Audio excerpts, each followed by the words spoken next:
Ya chicos, vamos a hablar acerca de lo que es la hipertensión. Hipertensión arterial, generalmente para ello primero debemos saber qué es la presión arterial.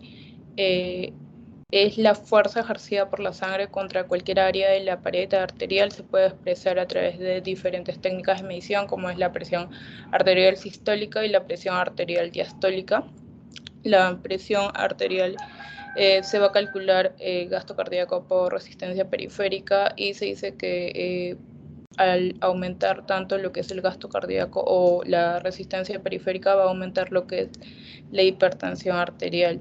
La hipertensión arterial o presión arterial se define como el nivel de presión arterial en la cual los beneficios del tratamiento, en este caso el tratamiento puede ser farmacológico o también indicarle al paciente no que baje de peso, ellos sobrepasan claramente sus riesgos. Hipertensión lo vamos a definir como una presión arterial sistólica mayor o igual de 140 milímetros de mercurio o una presión también sistólica o diastólica mayor de 90 en lo que son medidas de consulta. Y lo que es la génesis de la hipertensión arterial se puede ver en lo que es factores genéticos por polimorfismos o también por factores ambientales. Tenemos lo que es el excesivo consumo de sodio, sedentarismo, estrés psicológico, el alcohol, el sobrepeso, son factores de riesgo para lo que es la hipertensión arterial. Con respecto a lo que es la prevalencia de la hipertensión, en lo que es la hipertensión arterial en adultos se sitúa alrededor de un 30-45%, una prevalencia global estandarizada, generalmente de un 24 a 20% de lo que son varones y mujeres. Generalmente en lo que es la hipertensión arterial es mucho más frecuente en lo que son edades avanzadas y tiene lo que es una prevalencia que va a superar el 60% de las personas que tienen más de 60 años, en lo que es las poblaciones, más que nada en las poblaciones que envejentan, adoptan un estilo de vida más sedentarios y aumentan su peso, van a seguir prevaleciendo lo que es la hipertensión arterial. Debemos recordar que la hipertensión arterial primaria o esencial es la más frecuente, ocupando así un 90%, y con respecto a lo que son secundarias están relacionadas a lo que es preeclampsia, hipertiroidismos, nefropatías y alteraciones vasculares. En cuanto a lo que son las manifestaciones clínicas, se le dice que la hipertensión es un asesino silencioso porque generalmente no presenta síntomas, es asintomática, pero sí puede dar algunos indicios. Por ejemplo, puede dar una cefalea, ruidos auditivos, vértigos, lipoptimia, que es una sensación de desmayo, que puede darse igual en un paciente hipertenso como un paciente que no tiene, que puede tener otra patología, ¿no? Y los síntomas que se presentan en complicaciones tardías, sí, generalmente un 50% está asociado a lo que es el infarto cardíaco, el 33% a lo que es accidente cerebrovascular y un 15% a insuficiencia renal crónica.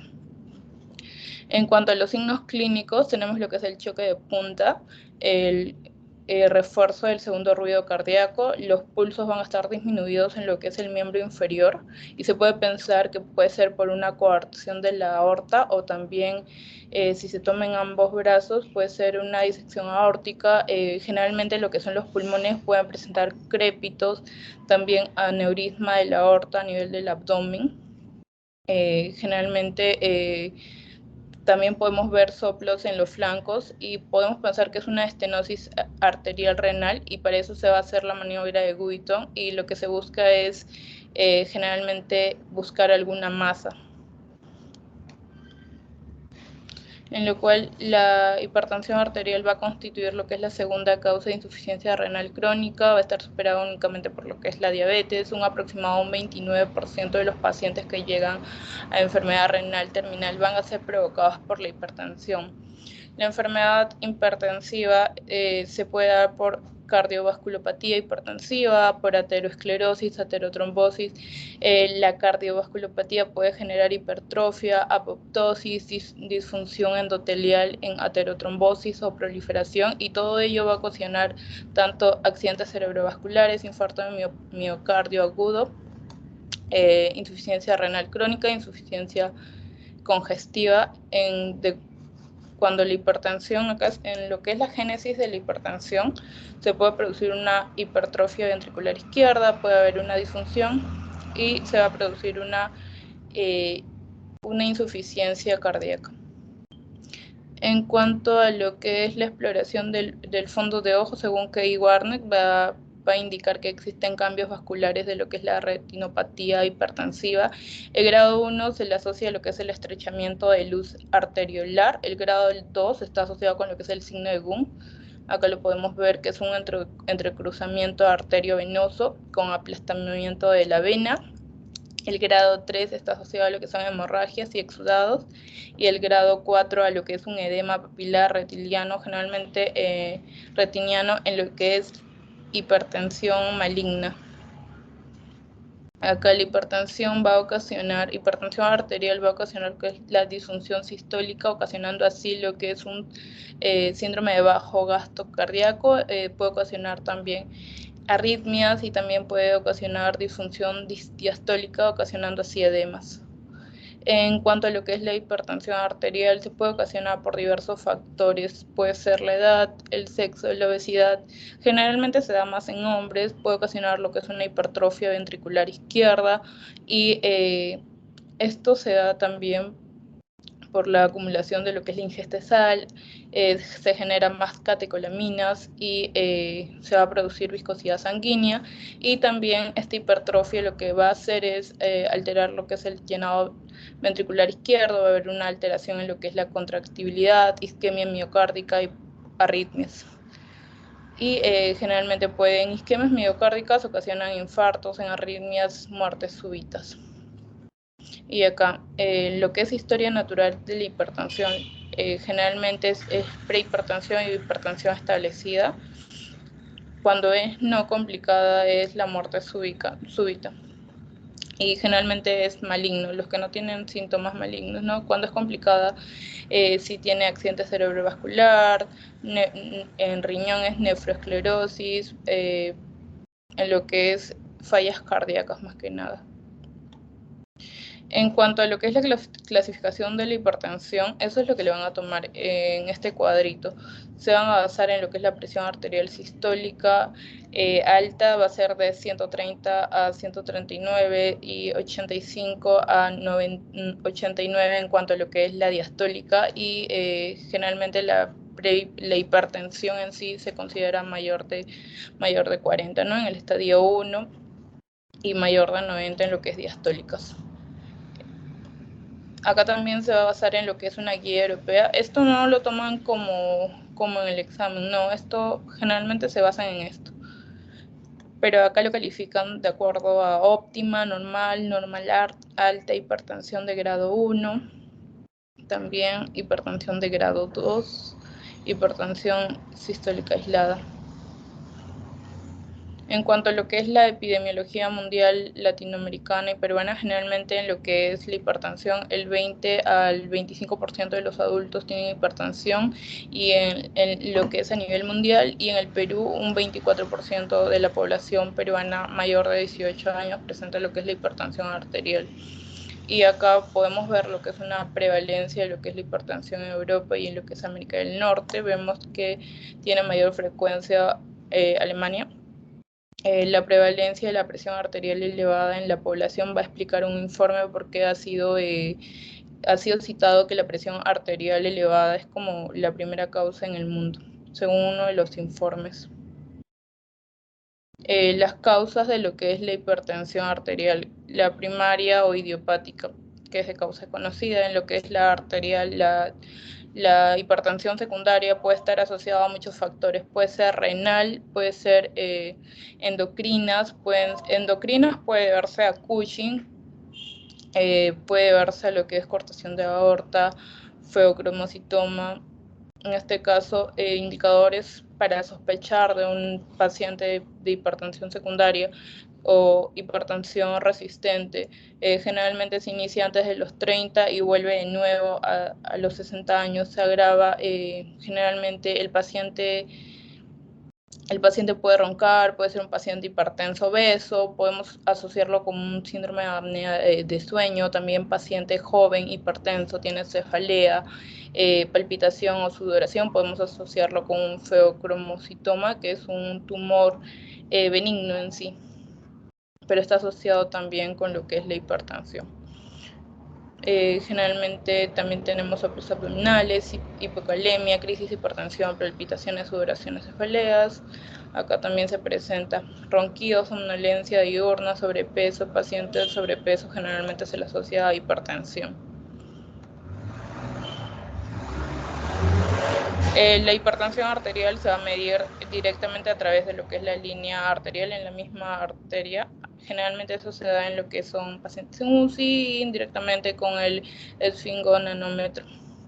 En lo que es la pauta para lo que es la medición arterial, esto si bien en el examen es la postura, el paciente debe estar sentado tranquilo con lo que es la espalda apoyada, debe estar 15 minutos en reposo y el brazo a la altura del corazón, y debemos indicarle al paciente que no tome café 1 hora antes de lo que se hace la medición, que no tome generalmente, que no fume, que no consuma pastillas, porque eso puede alterar su presión, y también lo que es estar en un entorno tranquilo y cómodo. Hay algunos pacientes que también tienen lo que es el síndrome de la bata, que quiere decir que su presión se eleva generalmente cuando está en consulta, pero fuera de ella no, la presión se mantiene normal. Acá, generalmente las 2 mediciones. El número de mediciones en cada ocasión son 2 mediciones, y si varían entre 5 se debe repetir. Para fines diagnósticos se hacen 3 con separación de 1 semana en ambos brazos. Cuando la presión es alta en brazos se debe tomar en miembro inferior, sobre todo en menores de 30 años. Generalmente debemos saber también los ruidos de Korokov. El primer ruido es donde aparece la presión sistólica, presión arterial sistólica, y el quinto ruido es donde va a desaparecer desaparece el ruido y es la presión diastólica, comienza la presión diastólica. Generalmente en lo que es el cuarto ruido ya se le atribuye, ¿no?, como la presión arterial diastólica.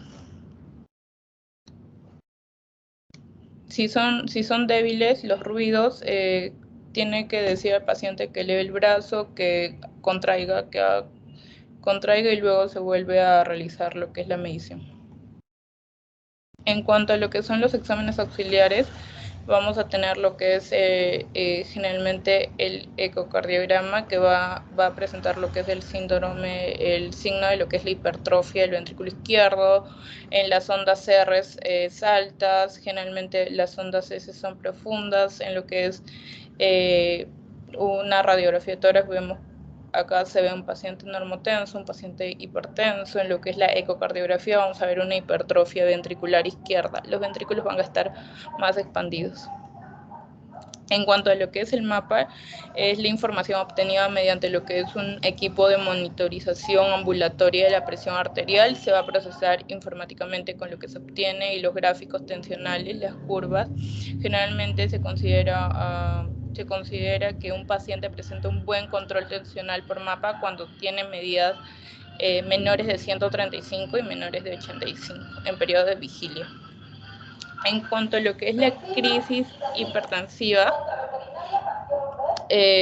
cuando es crisis hipertensiva va a presentar urgencias hipertensivas, van a presentar elevación de lo que es la presión arterial mayor de 220 y 240. En lo que es sistólica y diastólica va a ser 130, sin evidencia de lo que es lesión de órganos blanco, y generalmente va a bajar la presión arterial de manera progresiva. En cuanto a lo que es la emergencia hipertensiva, la elevación de la presión arterial sí va a tener una lesión de órgano blanco, y la presión arterial no baja progresivamente, sino baja rápidamente. Puede demorarse tanto minutos o horas, pero es en menos tiempo. En lo que es las características, generalmente se presentan en encefalopatías hipertensivas. En edema agudo de pulmón se va a presentar crépitos, sibilantes, esputos de color asalmonado, rosado. En preeclampsia. Y la hipertensión maligna, generalmente se presenta hipertensión severa, edema de papila. No se olviden el signo 2 de signo de Gunz. En lo que es encefalopatía, generalmente ordinariamente el flujo sanguíneo cerebral va a ser autorregulado por vasoconstricción o dilatación de lo que son arterias en respuesta al aumento o disminución de lo que es la presión arterial.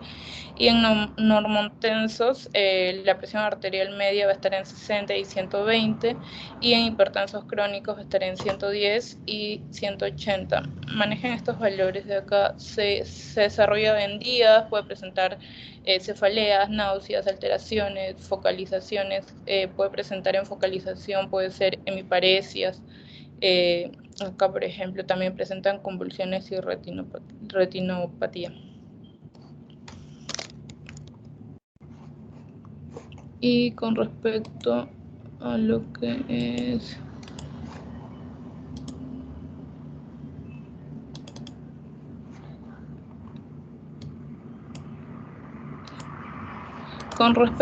es la insuficiencia, la fisiopatología y semiología de insuficiencia coronaria, tenemos lo que es el síndrome caracterizado por disminución de aporte de oxígeno en razón a lo que es el requerimiento metabólico. Tenemos lo que es la epidemiología, que es la principal causa de mortalidad en países desarrollados, afecta a lo que es un 8% de población general. Generalmente esto se va a dar más en hombres que en mujeres, y la mujer va a aumentar después de la menopausia. ¿Por qué? Porque ya no va a producir los estrógenos que antes producía. Y generalmente en un 17% se va a dar en personas mayores de 65 años. En cuanto a lo que es la fisiopatología, sabemos que se puede ver a lo que es un aporte de oxígeno disminuido. Puede ser disminuido o aumentado en sí. Por ejemplo, lo que es el aporte de oxígeno, lo podemos poner como un paciente que es anémico, que tiene una anemia severa en 5. Entonces, si tú lo mandas a correr al paciente, el aporte de oxígeno aumenta, pero el paciente puede tener una muerte súbita. Entonces, no podemos mandar a pacientes anémicos a correr. Ya generalmente se va a producir por un aporte de oxígeno disminuido. Generalmente va a haber lo que es una alteración metabólica subclínica, ello produce lo que es una alteración metabólica con disfunción diastólica, produce lo que es una relajación, va a producir lo que es una alteración metabólica con disfunción sistólica, se contrae, y va a producir también lo que es una alteración metabólica con daño celular reversible, y puede producir lo que es necrosis miocárdica por muerte celular. En la parte de la isquemia, por ejemplo. Acá los factores de riesgo generalmente pueden ser por formación de la placa ateromatosa, ruptura o oclusión de lo que es la arteria, puede producir lo que es el daño isquémico. Acá la aterotrombosis va a ser un proceso de lesión que se va a producir de lesión mecánica, se va a reaccionar con una inflamación, reparación, cicatrización desequilibrada por lo que son los factores de riesgo. Entre los factores de riesgo sí los conocemos: dislipidemia, diabetes, hipertensión, obesidad, los años también.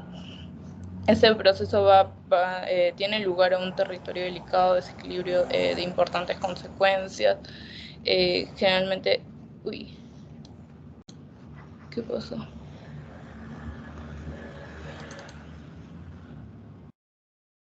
Generalmente en lo que es el colesterol,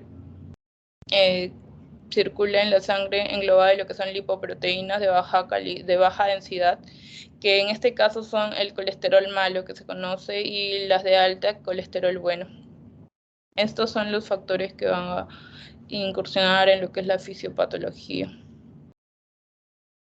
En lo que es la obstrucción coronaria, puede ser parcial o puede ser total. Tenemos los factores de riesgo que pueden ser mayores, que son los modificables, las dislipidemias, hipertensión arterial, tabaquismo, que se pueden modificar haciendo dieta, por ejemplo, pudiendo controlar lo que es la hipertensión. En los no modificables es el sexo, generalmente se presentan más en varones, enfermedad coronaria precoz, antecedentes familiares con enfermedad coronaria. Y en menores serían lo que es también diabetes, obesidad, sobrepeso, un 30%. Y no modificable sería el sexo femenino en la posmenopausia, por lo mismo que dejan de producir estrógeno, o enfermedad coronaria familiar tardía en personas mayores de 55 años. La ausencia de obstrucción coronaria no solamente se va a deber a lo que es el infarto de miocardio por obstrucción, porque solamente se obstruye una arteria y esa parte se necrosa, no. Puede verse también a lo que es el aumento de la demanda, como le decía. Si esta paciente es una paciente anémica que tiene una hemoglobina de 5 y ya se ha operado, ¿no? Pero está mejorando, mejor dicho. Y su hemoglobina va aumentando de 5 a 7. Y yo igual, como ya aumentó, le mando a correr. Ha hecho un aumento de demanda en lo que es oxígeno. Entonces, esa paciente no está suficientemente bien y entonces puede hacer lo que es un infarto en miocardio. Por lo mismo que no genera lo suficiente demanda de oxígeno. Y también se puede ver también a lo que es disminución del aporte. En cuanto a lo que son grados de capacidad funcional, en el New York Heart Association ya lo dividen con grados. Recuerden que este es el grado 4 es el peor. El paciente está en disnea, no puede respirar y se encuentra en reposo físico.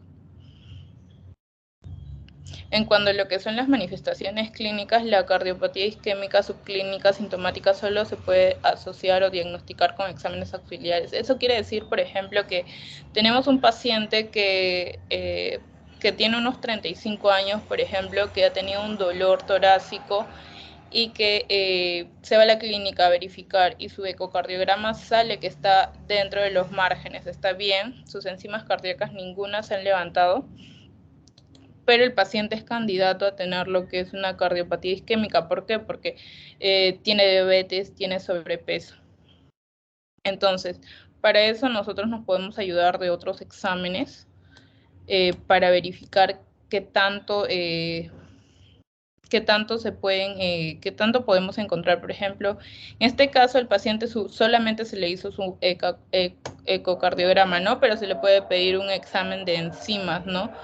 Para poder diagnosticar o para poder generalmente ver si el paciente va a tener un buen pronóstico o no. Y en cuanto a lo que son los síndromes coronarios agudos, son bruscos, conlleva un riesgo de vida, por eso es una emergencia médica.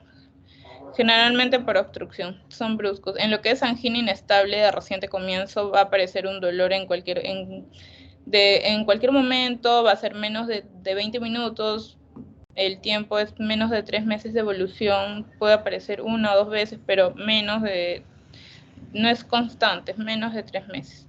En cuanto a lo que es la angina progresiva, cuando una angina crónica modifica sus características dentro de los últimos 3 meses con mayor frecuencia, mayor intensidad y duración. Generalmente el paciente aquí ya su angina de pecho, su dolor de pecho ya es mucho más fuerte, es mucho más punzante, ya no es una vez a la semana, sino puede ser hasta 3 veces a la semana, es mayor frecuencia.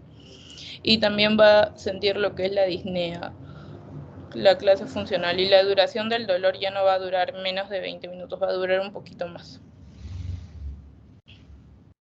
Así, por eso siempre debemos pedirle al paciente, tenemos que tener buena inspección, ¿no? Tenemos que verificar si tiene dolor torácico, si tiene sudoración, puede tener lo que es una angina. Acá en lo que son manifestaciones clínicas, la angina postinfarto aparece dentro de las 24 horas y 30 días posterior a lo que es un infarto agudo de miocardio, el síndrome coronario intermedio. Ay, ¿por qué se va? El síndrome coronario intermedio, el dolor anginoso típico es prolongado en reposo, generalmente dura 30 minutos, Va a tener un aumento enzimático con respuesta variable, es decir, que va a calmar a lo que son nitritos sublinguales, la angina variante, el dolor en reposo, generalmente es de corta duración, nocturno, y también tiene buena respuesta a lo que son nitritos sublinguales. En lo que es la isquemia aguda persistente, casi siempre es en reposo, duración variable, tiene lo que son cambios isquémicos persistentes. En lo que es la angina variable prismental es el dolor isquémico que sobreviene a reposo, y a veces la persona está durmiendo y de la nada se despierta porque siente un dolor. Generalmente se va a producir elevación transitoria de lo que son las ondas ST.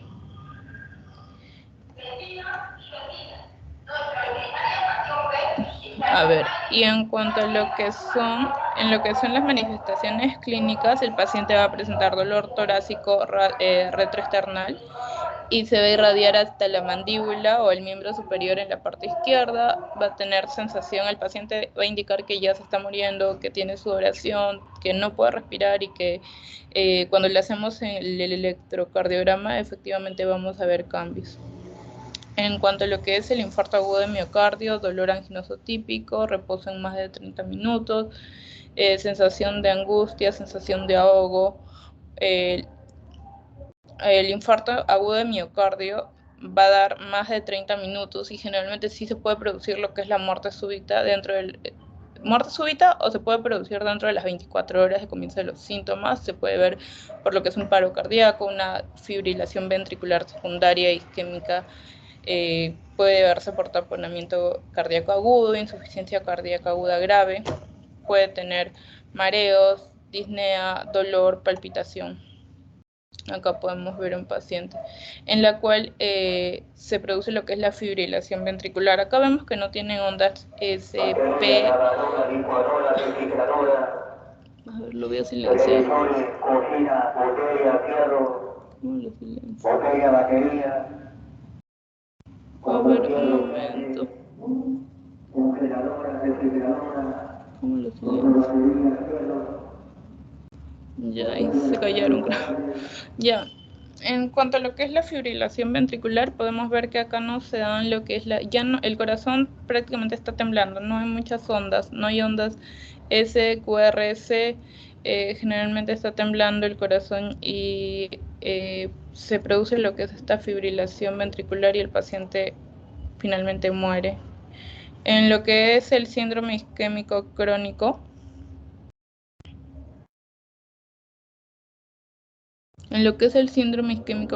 va a producir lo que es una angina de pecho crónico, estable, dolor anginoso. Generalmente este es de buen pronóstico. La miocardiopatía isquémica crónica generalmente se da en pacientes sin antecedentes anginosos, con antecedentes crónicos poco relevantes, llegan por consulta generalmente por lo que son arritmias, insuficiencia cardíaca, con factores de riesgo, pero los estudios determinan que sí es una isquemia. El dolor precordial, por ejemplo, un paciente que está gordito, corre y tiene un dolor precoz, un dolor súbito.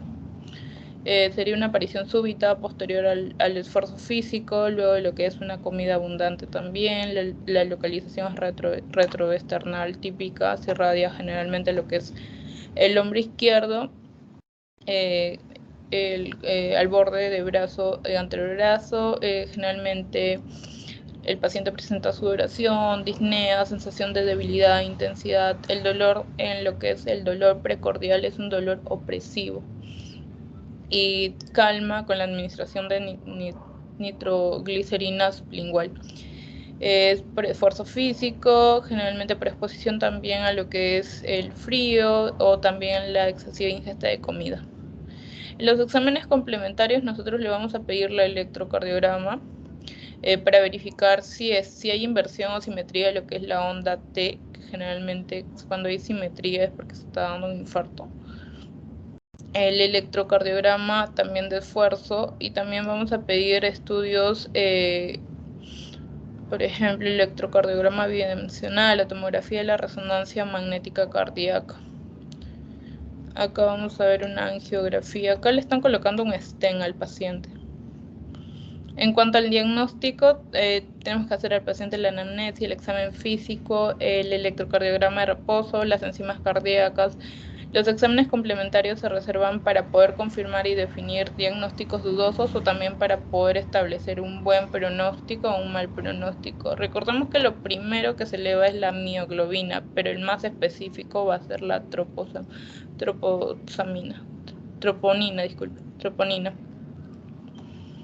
Acá, por ejemplo, tenemos lo que son las enzimas cardíacas. Esto va a ser lo primero que se eleva.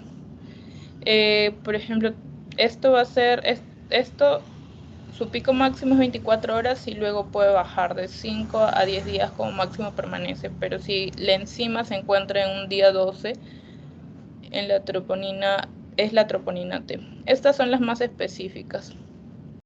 La mioglobina es la primera en aparecer. Esto también preguntan en el examen. Y esto sería las enzimas cardíacas.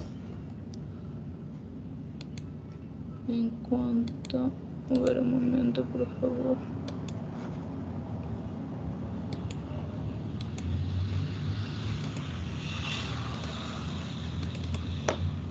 Ya, y acá, a ver. Ya, en cuanto a lo que es la fisiopatología y semiología de los síndromes pericárdicos, acá tenemos a lo que es la pericarditis aguda. Va a ser generalmente síndromes pericárdicos se diagnostican con 2 a 4 de los siguientes criterios. Generalmente lo que es el dolor torácico pericárdico, va a haber un frote pericárdico también, va a haber un derrame pericárdico y también va a haber una depresión de lo que es la línea PR en el electrocardiograma y se va a elevar en lo que es la línea ST. En lo que son hallazgos, va a haber elevación de marcadores de inflamación, va a haber un aumento de lo que es proteína C reactiva, también lo que es los paquetes globulares. A ver, un momento, no me acuerdo su nombre en esto. Y va a haber lo que es una evidencia pericárdica también en lo que es tomografía de resonancia magnética. Ya. En lo que es la infección, podemos tener las causas más comunes de lo que es pericarditis aguda. Generalmente pueden ser virales, que es la más común, la bacteriana también, causada ¿por qué? Por una neumonía que causa una infección pulmonar. La TBC es prevalente generalmente en países con vías de desarrollo. En lo que es la enfermedad metabólica y la uremia, en pacientes con diálisis, sin hemodiálisis, se puede incluir pericarditis por hipotiroidismo. En cuanto a neoplasias, generalmente metástasis en pulmón. Son comunes el síndrome de Dressler, que se da en lo que es pericarditis post-infarto de miocardio. En cuanto a lo que es acá pericarditis purulenta y pericarditis viral, este va a ser un caso de pericarditis purulenta. Acá vamos a ver, por ejemplo, se ve la pus en el paciente que ha tenido esta pericarditis. Puede ser asociada a lo que es una infección secundaria postquirúrgica o también podemos asociarla a una neumonía. De tipo inflamatoria puede ser viral, que es la más común. Acá en lo que es etiología definida, se va a desprender a lo que son 4 tipos: neoplásica, tuberculosa, autoinmune y purulenta. En cuanto a lo que es un alto porcentaje de lo que son, un alto porcentaje podemos ver en lo que es la parte de tuberculosa en Sudáfrica, un 69.5%. En cuanto a lo que es la pericarditis aguda, la paciente va a tener un dolor retroesternal, va a tener el dolor pericárdico, el dolor es tipo hincada, se va a irradiar hasta el dorso de lo que es la escápula izquierda. En algunos pacientes aumenta con lo que es la inspiración y va a disminuir con la posición de sentado y con el tórax hacia adelante. El dolor aumenta en decúbito y el dolor es constante, puede durar horas. En lo que es la pericarditis aguda, el frote pericárdico, generalmente se encuentra asociado al frote pericárdico. Se puede ver que se encuentra en sístole ventricular, en diástole ventricular y en sístole auricular. Pueden haber estos 3 componentes o solamente pueden estar en uno. Pueden ser, esto no es frecuente, o sea, pues que una persona sí lo tenga y la otra no, pero se escucha mejor. Este frote pericárdico lo vamos a escuchar mejor cuando el paciente está sentado y no se presenta en todos los casos, generalmente solo un 30%. Las características que se deben considerar en la anamnesis de un paciente con sospecha de enfermedad pericárdica, generalmente cáncer, ¿no? Lo que es antecedentes, si el paciente ha tenido una radioterapia previa. Si ha tenido una radioterapia previa, lo debemos asociar con cáncer, que generalmente en qué parte recibió lo que es la radioterapia, en lo que es, si recibió lo que es la columna vertebral sacra, no va a generar problemas en lo que es el pericardio. También tenemos que verificar si tiene cirugía cardíaca previa, si tiene enfermedad actual, antecedentes de infección gastrointestinal o respiratoria. Por ejemplo, el paciente puede tener fiebre, resfrío, gripe, y podemos pensar que tiene lo que es una infección viral. Pero luego de 2 semanas aparece un cuadro pericárdico que puede estar pericárdico secundario que está asociado a virus, que sí tendría lógica, porque es una de las causas más comunes. En cuanto a lo que es la enfermedad actual, debemos pensar si el paciente tiene fiebre, tiene infarto de miocardio reciente, tiene lo que es enfermedades inflamatorias sistémicas. En cuanto a antecedentes patológicos, cáncer, exposición a lo que son medicamentos que pueden causar derrames pleurales.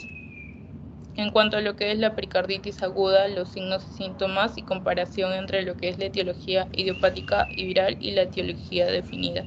El signo patognomónico es el frote pericárdico, en lo que es la pericarditis aguda. Es un signo patognomónico. Y en cuanto a lo que es la pericarditis aguda, tiene lo que son indicadores de riesgo. Tiene indicadores de etiologías no virales y complicaciones. Generalmente son características de alto riesgo en pericarditis aguda. Generalmente las características mayores van a estar asociadas a fiebres mayor de 38 grados, subaguda, derrame pericárdico, taponamiento cardíaco, generalmente la falta de respuesta a lo que son los AINES, aspirinas, después de 7 días de lo que son tratamientos. Y los indicadores menores pueden ser un tratamiento anticoagulante oral, un trauma, pacientes inmunodeprimidos y pericarditis asociada con miocarditis, que es frecuente también. En cuanto a lo que es el derrame pericárdico, el pericárdico es distendible, tiene 2 hojas, una parietal, otra visceral. Estas generalmente tienen un espacio de 20 mililitros, pero es distendible, se puede distender hasta 2 litros y se acumula de una forma lenta. La distensibilidad de lo que es el pericardio y la cantidad y la velocidad de acumulación de líquido van a determinar qué signos y síntomas pueden aparecer. Los síntomas y signos se pueden deber a lo que es la compresión del pulmón, a lo que es la disminución de lo que es el retorno venoso, si hay aumento en lo que es la presión intrapericárdica o hay aumento en lo que es la presión diastólica intracardíaca. Generalmente las causas más frecuentes pueden ser cáncer, pueden ser infecciones virales en un 5%, o también enfermedades sistémicas de lo que son tejido conectivo, generalmente por lupus. También se puede ver a radioterapias, uremias y ácido. El derrame pericárdico, debemos siempre tomar anamnesis, sintomatologías y signos que puede presentar el paciente. En cuanto a lo que son pacientes asintomáticos, el paciente puede presentar una pequeña sensación de pesadez precordial, disnea por compresión y también grandes derrames pueden comprimir lo que es el esófago y pueden ocasionar disfagia por lo mismo que está comprimiendo el esófago. En cuanto a lo que es el examen pericárdico, el examen físico, si no hay compromiso hemodinámico, los signos vitales pueden permanecer normales. La taquimia se produce por comprensión pulmonar, puede haber fiebre. En el examen pulmonar puede revelar lo que es el signo de Edwards. Va a presentar matidez a la percusión, vibraciones vocales incrementadas en lo que es la región infraescapular izquierda por comprensión del pulmón, por el derrame pericárdico. Y los ruidos cardíacos pueden estar disminuidos de intensidad y se pueden auscultar por lo que es se pueden auscultar, sí, todavía por un frote pericárdico. Acá podemos ver que el corazón está crecido porque tiene derrame. El electrocardiograma demuestra bajo voltaje o disminución de voltaje. Se puede ver que el corazón está crecido por derrame. Acá también la efusión pericárdica mayor. En cuanto a lo que es el taponamiento pericárdico, es la acumulación excesiva de líquido o derrame pericárdico o de sangre entre lo que son las hojas. hojas pericárdicas, la fisiopatología va a condicionar gravemente a lo que es la relajación cardíaca, va a dificultar el retorno de la sangre al corazón derecho y las causas más frecuentes van a ser pericarditis, neoplasia maligna, disección aórtica o traumatismo. Generalmente los síntomas que puedan presentar por el taponamiento cardíaco generalmente presenta síncope, sensación de mareo, dificultad respiratoria, dolor torácico. Generalmente también puede presentar hinchazón de las venas de abdomen, brazos, cuellos, palpitaciones, un poco de cianosis. El paciente malestar y se encuentra aliviado cuando se siente erguido. Claro, cuando se inclina se siente un poco mejor, va a tener dificultad respiratoria. Acá, el taponamiento pericárdico, la triada de Beck, distensión venosa yugular, hipotensión y disminución de lo que son los ruidos cardíacos. Un pericárdico afectado de forma grave y de crónica además puede presentar constricción, cicatrices, lo cual va a limitar lo que es el llenado cardíaco. Y en cuanto a lo que son los ruidos cardíacos, van a estar amortiguados, la presión arterial va a caer por lo mismo que presenta hipotensión, la presión arterial cae, el pulso se torna débil y rápido y aparece también lo que es el pulso paradójico exagerado. Acá, por ejemplo, podemos ver la herida del paciente que presenta en el pericardio y esa parte presenta taponamiento. En cuanto a lo que es la pericarditis constructiva, generalmente es poco frecuente, tiene lo que es un tratamiento quirúrgico curativa y es muy favorable en lo que es la mayoría de casos. Generalmente en lo que es la pericarditis constructiva crónica es la más común y se pueden observar lo que es subagudas a la semana, en semanas, y va a producir por lo que es una limitación del llenado ventricular causada por lo que es un engrosamiento y a veces también calcificación de lo que son hojas de pericardio y van a impedir lo que es la relajación diastólica ventricular. En lo que es la pericarditis constrictiva está generalmente afectada por lo que es la constricción, ello se va a traducir en lo que es una presión auricular y un colapso profundo, un colapso en I profundo.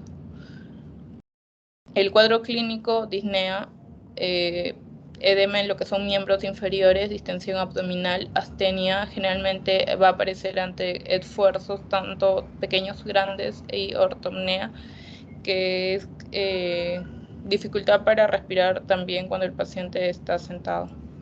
25% de los pacientes van a presentar palpitaciones, que son arritmias supraventriculares. El cuadro clínico es un modo insidioso. Generalmente en lo que es exámenes físicos vamos a presentar el signo de insuficiencia cardíaca con predominio de hepatomegalia.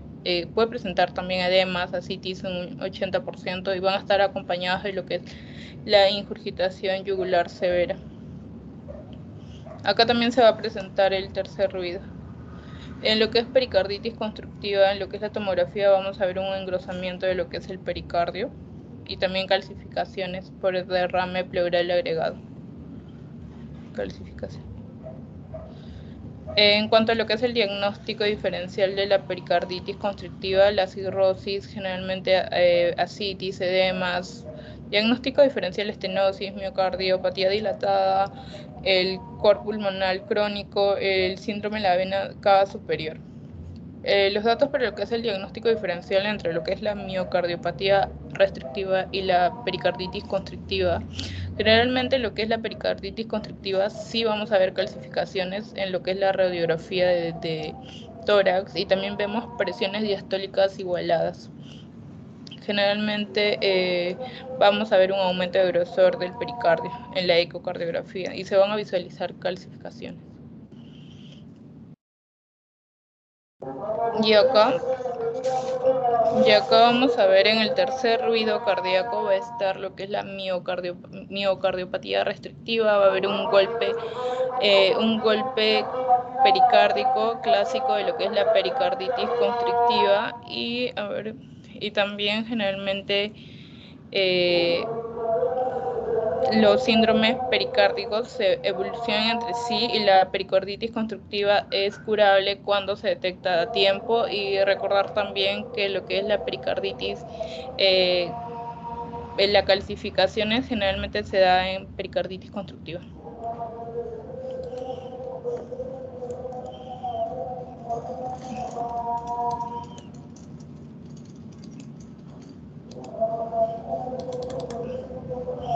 Y acá, en este caso, esta es la miocardiopatía generales. Las miocardiopatías es la enfermedad intrínseca del músculo cardíaco y se va a producir en disfunción miocárdica. Tenemos tres tipos: la dilatada, la restrictiva y la hipertrófica. Generalmente la dilatada se produce en disfunción sistólica, común en personas jóvenes. Generalmente es un motivo para el que es trasplante cardíaco.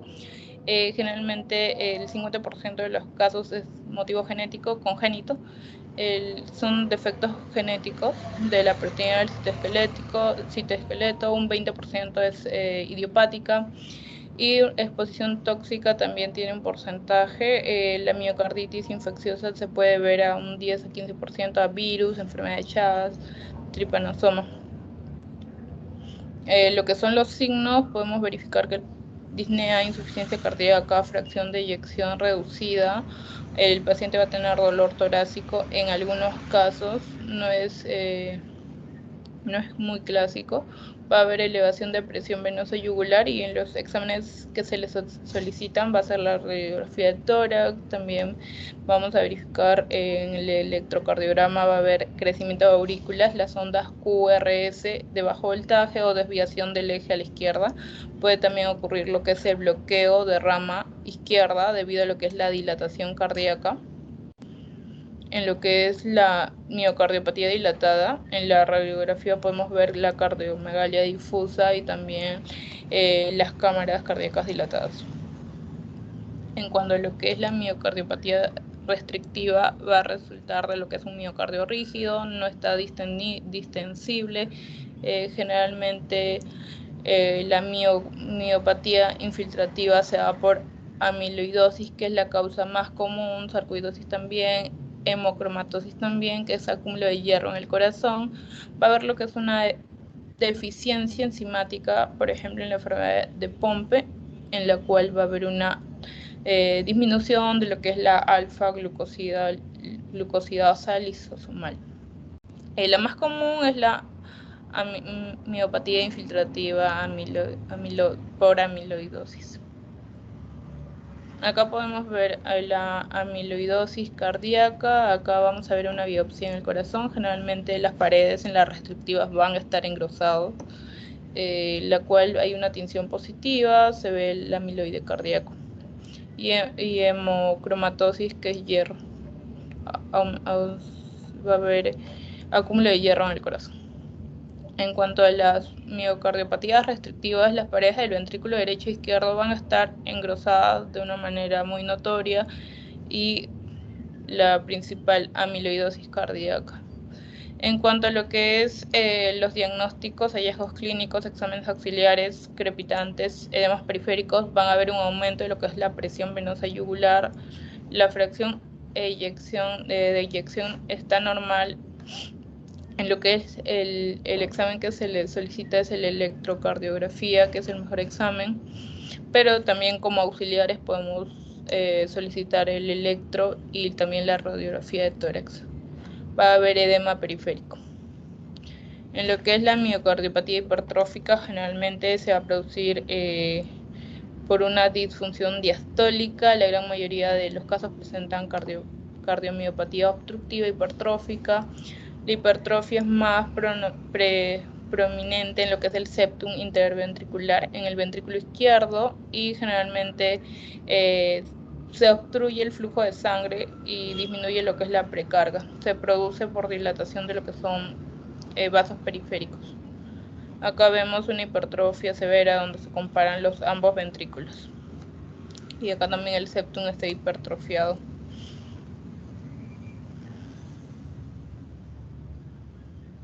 Generalmente es una enfermedad congénita en lo que es la mayoría de casos. La principal causa de muerte en lo que son pacientes jóvenes, niños. enfermedad autosómico dominante con mutaciones en los aminoácidos, en múltiples genes que van a codificar generalmente en lo que es la cadena pesada de miosina beta. No presentan el ruido, el cuarto ruido, el galope del cuarto ruido. Tiene también posibilidades de hepatomegalia e insuficiencia cardíaca derecha. Principal muerte en lo que es niños y jóvenes. En lo que es los signos y síntomas, en lo que es la miocardiopatía hipertrófica, disnea, que es la más común, angina de pecho, síncope, se pueden desmayar.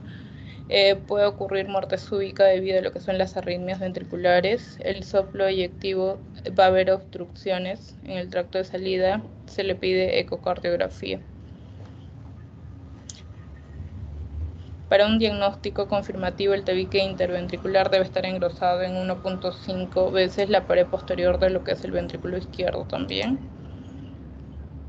Generalmente se hace el Holter de 24 horas para determinar si hay taquicardia ventricular, angiografía, pero no es concluyente, y el test de esfuerzo que determina lo que es la capacidad funcional, la respuesta de tratamiento y para ver si hay obstrucción del flujo también que está inducida por ejercicio o no. Cuando es la miocardia inducida por el estrés, también llamada miocardiopatía de Takotsubo, síndrome de balonamiento apical transitorio, es raro. Generalmente es frecuente en mujeres posmenopáusicas, se caracteriza por disfunción sistólica transitoria y es desencadenada por estrés tanto físico o estrés emocional intenso. Puede presentar lo que es similar a lo que es un infarto agudo de miocardio, tiene elevación de ondas ST y de enzimas cardíacas también. Otras características pueden ser bradiarritmias.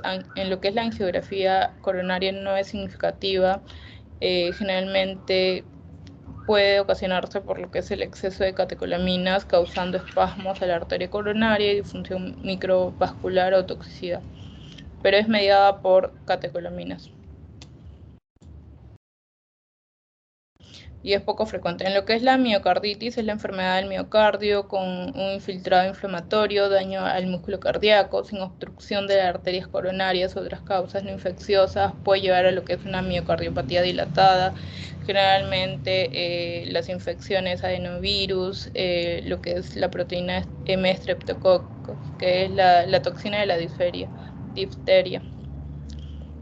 Esto conduce también a lo que es una reacción cruzada del sistema inmune y contra lo que es el miocardio. También se produce por mordedura de araña y enfermedades difusas del tejido conectivo, por ejemplo el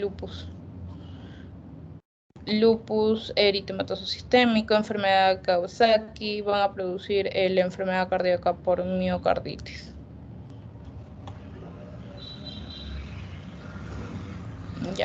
Puede ser sintomáticos y cuando hay síntomas puede darse fiebre, dolor torácico punzante, palpitaciones. Síntomas pueden deberse también a muertes súbitas debido a lo que es arritmias ventriculares, bloqueos auriculoventricular, miocarditis de células gigantes, puede producirse insuficiencia mitral por dilatación de las cámaras.